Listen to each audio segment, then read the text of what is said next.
അസ്സലാത്തു വസ്സലാമു അലാ റസൂലില്ല വഅലാ ആലിഹി വസഹബിഹി ബിറിദ്വാനില്ല അമ്മാ ബഅദ്. സംഘടനയുടെ വിശിഷ്ടരായ നേതാക്കൾ, ഉസ്താദുമാർ, പ്രിയപ്പെട്ട പ്രതിനിധികളെ, അള്ളാഹു നമ്മുടെ ഒരുമിച്ച് കൂടൽ സ്വാലിഹായ ഒരു അമലായി ഖബൂൽ ചെയ്യുമാറാവട്ടെ.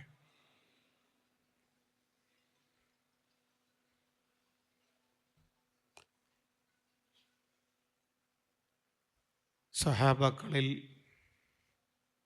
പ്രധാനിയായ ഒരാളുടെ ചോദ്യം, മൽ ഈമാനു യാ റസൂലല്ലാഹ്, എന്താണ് നബിയെ ഈമാൻ എന്ന്? മറുപടി, അയ്യകൂനല്ലാഹു റസൂലുഹു അഹബ്ബ ഇലൈക മിമ്മാ സിവാഹുമ, അള്ളാഹുവും റസൂലും സല്ലല്ലാഹു അലൈഹി വസല്ലം എല്ലാത്തിനേക്കാളും നിനക്ക് പ്രിയപ്പെട്ടവരാവുക എന്നുള്ളതാണ് ഈമാൻ എന്നുള്ളത്.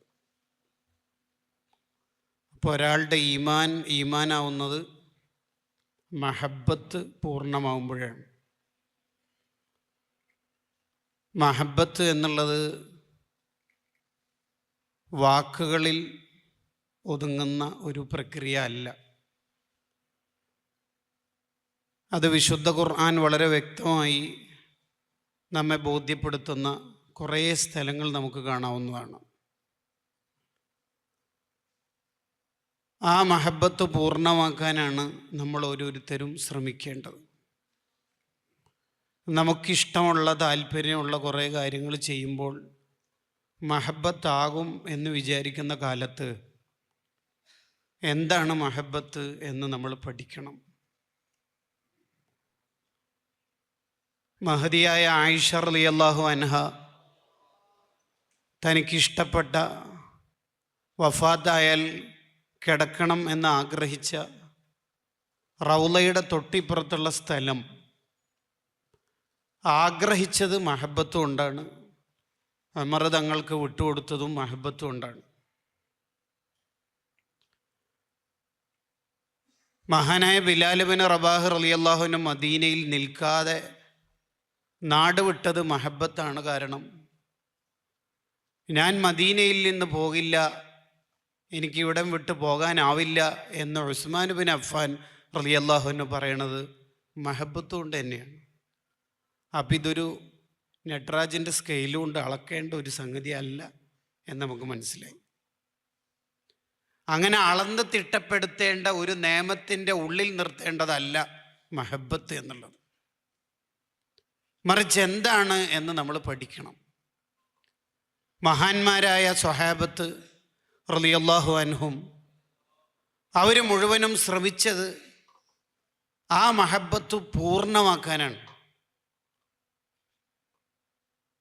ഒരാളുടെ ഹൃദയത്തിൽ മഹബത്ത് പൂർത്തിയായി കഴിഞ്ഞാൽ അയാൾക്ക് പിന്നെ ലോകത്തുള്ള എല്ലാത്തിനേക്കാളും മെഹബൂബിനെ ഇഷ്ടമാവും. അതിനെയാണ് ഇഷ്ക് എന്ന് വിളിക്കുന്നത്. ഇപ്പോൾ 2 പാട്ട് പാടിയാൽ കിട്ടും അത്. മഹാനായ സുഹൈബ് ബിൻ സിനാൻ റളിയല്ലാഹു അൻഹു മദീനയിലേക്ക് ഹിജറ പോകുന്ന ഘട്ടം. ആ ഹിജറ പോകുന്ന വേളയിൽ ശത്രുക്കൾ വളഞ്ഞു. വിശദമായി സുവർ മിൻ ഹയാത്തി സ്വഹാബയിൽ കാണാം. ശത്രുക്കൾ ചോദിച്ചു, അല്ല സുഹൈബ്, ഈ ഇവിടുന്ന് സമ്പാദിച്ച മുഴുവൻ സമ്പാദ്യങ്ങളും എടുത്ത് എവിടെയൊക്കെ പോകണേ? ഒരിക്കലും നമ്മൾ അനുവദിക്കില്ല. ഇവിടെ യഥാർത്ഥത്തിൽ മഹബത്തും ഭൗതിക ലോകവും ഏറ്റുമുട്ടുന്ന ഒരു രംഗമാണ്. എന്ന് പറഞ്ഞാൽ സുഹൃത്തുക്കൾ ഒരു പാർട്ടിക്ക് പിക്നിക്കിന് വിളിക്കുന്നു, അതേ സമയത്ത് ജില്ലാ എക്സിക്യൂട്ടീവും നടക്കുന്നു. നമ്മൾ എടുക്കേണ്ട ഡിസിഷനിലേക്ക് വരിക. സുഹൈബ് ബിൻ സിനാൻ റളിയല്ലാഹു അൻഹു ചിന്തിക്കുകയാണ്, ഇവർക്ക് വേണ്ടത് എൻ്റെ സമ്പത്താണ്. കാരണം അവർ ചോദിച്ചേക്കണത്, അല്ല സുഹൈബേ, നീ സമ്പാദിച്ച സമ്പാദ്യങ്ങൾ മുഴുവനും നമ്മുടെ നാട്ടിൽ നിന്നാണല്ലോ, അത് മുഴുവനും സമ്പാദിച്ചിട്ട് പോവുകയാണല്ലോ വേറൊരു നാട്ടിലേക്ക്. അപ്പോൾ അവർക്ക് വേണ്ടത് ദുനിയാവാണ്. സുഹൈബ് തങ്ങൾ തൻ്റെ നിലപാട് തുറന്നു പറഞ്ഞു കൊടുത്തു. 2000 ദീനാർ ഇന്നാലിന്നെടുത്തുണ്ട്, 2000 ദിർഹം ഇന്നാലിന്നെടുത്തുണ്ട്. ഇങ്ങനെ ഉദാഹരണങ്ങൾ ഓരോന്നോരോന്നായി പറഞ്ഞു കൊടുത്തു.